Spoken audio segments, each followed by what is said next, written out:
Donc je disais ceci, mes frères, nous sommes dans la deuxième vidéo.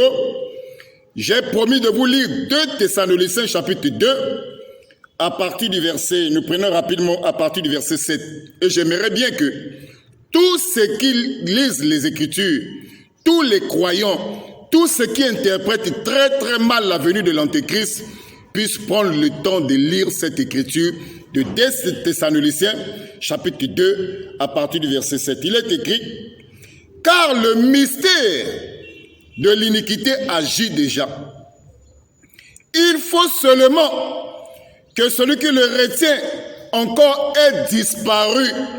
Celui qui retient le mystère de l'iniquité, c'est le Saint-Esprit qui agit dans l'église épouse. Alors paraîtra l'impie.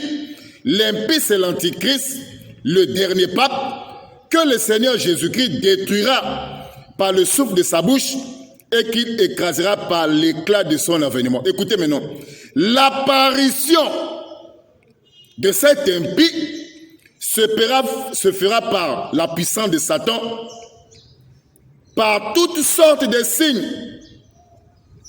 et de miracles et de prodiges mensongers, avec toutes les séductions de l'iniquité pour ceux qui périssent parce qu'ils n'ont pas reçu l'amour de la vérité pour être sauvés. J'aimerais bien que nous puissions relire d'abord encore le verset 8, parce que cela est très important. On peut lire le verset 8. Nous pouvons même retourner encore dans le verset 7, c'est mieux. 2 Thessaloniciens chapitre 2, à partir du verset 7. Mes frères, soyez attentifs à la lecture. Écoutez ce qui est écrit. Car le mystère de l'iniquité agit déjà. Il faut que celui qui le retient encore ait disparu. Et alors paraîtra l'impie, c'est-à-dire l'impie, c'est-à-dire le dernier pape, l'Antichrist, apparaît que lorsque l'Église épouse va dans l'enlèvement. Ça, c'est ainsi dit la Bible. Et alors paraîtra l'impie, que le Seigneur Jésus détruira par le souffle de sa bouche et qu'il écrasera par l'éclat de son avènement. Écoutez maintenant le verset 9 qui est important. L'apparition de cet impie, c'est-à-dire de l'Antéchrist, le dernier pape, écoutez, se fera par la puissance de Satan avec toutes sortes de miracles, de signes et de prodiges mensongers. Mais ce qui est étrange, vous savez c'est quoi? Le jeudi 8 mai 2025, lorsqu'on a élu ce pape, j'ai vu aucun signe, aucun miracle, aucun prodige accompagner son apparition. Vous voyez les prophéties bibliques? C'est pour cela que je vous avais lu au début, 2 Pierre chapitre 1 à partir du verset 20, il est écrit qu'aucune prophétie de l'écriture ne peut être un objet. Ça, c'est un avertissement que je lance à mes frères dans le milieu du message, qui ont l'habitude de tordre parfois les prophéties bibliques.